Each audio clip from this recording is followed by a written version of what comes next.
Hi folks, I'm Grant Gordy here with Peghead Nation, and I'm incredibly excited to be bringing you this new course which is called Contemporary Flatpicking. What we're going to be doing is I guess I'll call it sort of a modern person's approach to flatpicking music. I'm not coming from a traditional straight-ahead bluegrass background,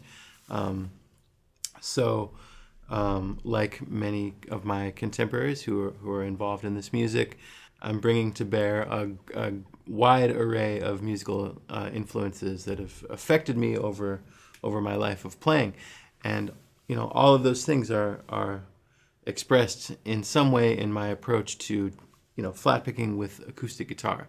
So in the course we'll be talking about tunes that get played in gigs and jam sessions that you might find yourself in as a flat picker, whether they're kind of new acoustic, like contemporary tunes by the great masters and originators of the music,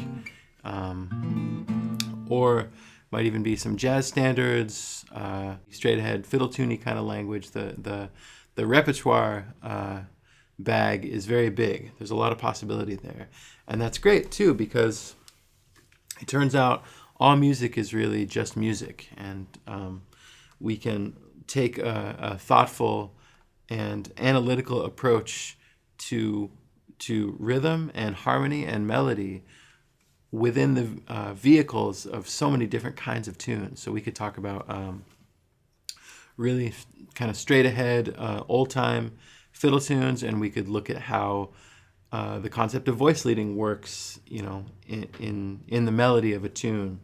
We'll work on different kinds of chord voicings that might be kind of novel and getting out of some of the basic sort of standard open chord sort of folk guitar grips, all of which are great and certainly the appropriate thing at the right time. But we'll look at how those different chords are actually built and how we can use those same elements to get up the neck and find new voicings that we can play on all manner of different tunes, but also how to use some of those voicings to get up the neck and expand our soloing ability, using a lot of real simple kind of triadic shapes to guide us through playing through changes. Whether it's a Gershwin tune or a Bill Monroe tune, the principles are still pretty much the same.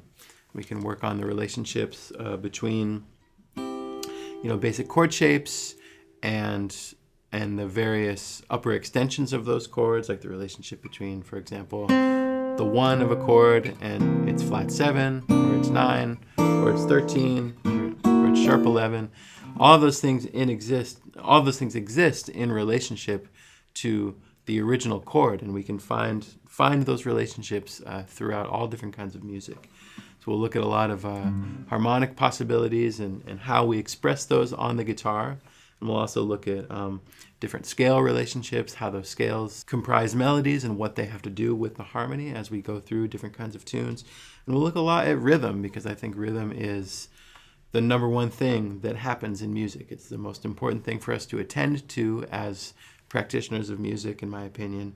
And we'll look at different ways that we can engage with rhythm really actively on the guitar, both in terms of tunes and just how we can engage actively as improvisers in working on rhythm to generate improvisational possibility. We're going to try to really do a deep dive into just like not only the fundamentals. When we say fundamentals, we sometimes think like, oh, well, just basic stuff, it would be boring. But it turns out the fundamentals are really the foundation on which like even the hippest and deepest music is resting. So to my knowledge or my experience, the more of a grasp I have on those fundamentals, the more freedom and flexibility I have to improvise, to work with different kinds of harmony. Gives me freedom to hear more. Like, I'm always working on ear training, and we'll be doing a lot of that too, like looking at how we can hear our way into understanding chord progressions and melodies. And so yeah, I'm having a blast, and I hope you will too. And I'll see you through your computer screen.